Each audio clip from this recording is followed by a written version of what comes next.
Greetings and salutations. I am Trevor Darksteel. I represent Retro Overdose. You can find me on NESMakers under Bobby Wynn. NESMaker for me. Oh, this stuff looks freaking awesome. No, there's games that have been out there on the NES, The Legend of Zelda, Ninja Gaiden, Mega Man. There's so many classic gems that are out there that just make me want to just put stuff together and build stuff. So what I'm showing here on screen is this is actually a character of mine from a comic strip that I've made. Sorry, I was looking at the screen. Um, this is Bad Monkey. He's actually a stick figure from another dealie of mine. I should actually just go into here, go into my Frozen Nostalgia real quick. And yeah, once this pops up and I zoom in on it, it's going to be grainy because I didn't get a great picture, but it's not going to do very good at all. Anyways, NESMaker is actually allowing me to start working on building this into an actual freaking game. I mean, there he is with his little belly button and everything else. But the idea behind Bad Monkey is he's a pet monkey that's actually more of a best friend of the main character. And one Halloween, he gets into the closet and he finds his Halloween costume. It's a Dracula costume, but he gets in trouble and he's not allowed to go trick-or-treating. So he puts on the Halloween costume and he gets the abilities of Dracula. He can teleport. He can do magic. He can do... It's a whole universe that's inside here, but the inspiration for the comic strip was kind of a merging of video games meets characters. How do these characters wind up dealing with stuff like this? Like in one of my strips, I dropped them into Star Wars. Well, they had Star Wars powers.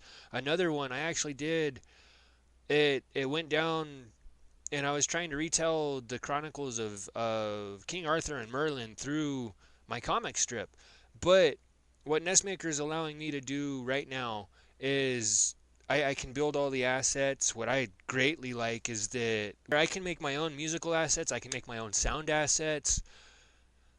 I can make the game that I've been wanting to do, and ever since I've decided that I wanted to have this as a game, lucky me, it's actually been, I wanted to do like a ROM hack or something, but this is actually allowing me to have the possibility of putting this into an old Nintendo system and be able to play my game. My game. I don't know what's more amazing than that, other than the sheer fact of I built something and I'm playing it on my favorite system, but then my best friend goes, "Hey, what was that game that you were playing the other day? I've never seen it." "Oh, dude, I built that. Do you want to borrow my cartridge?"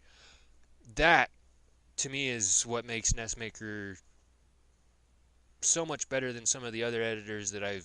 Granted, I've only barely started playing around with this, but all the gears are starting to go. I've abandoned 2 other editors to be able to give NESMaker a shot. Is it limited? Well, yeah, the Nintendo is limited.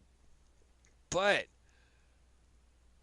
just the history that has come from the games of back then, that is why we have nostalgia glasses.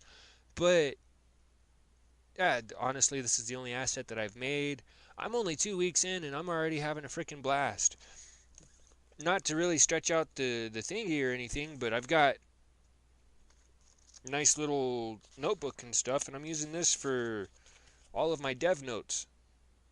I hope that worked for the camera. It's probably got a lot of white flash.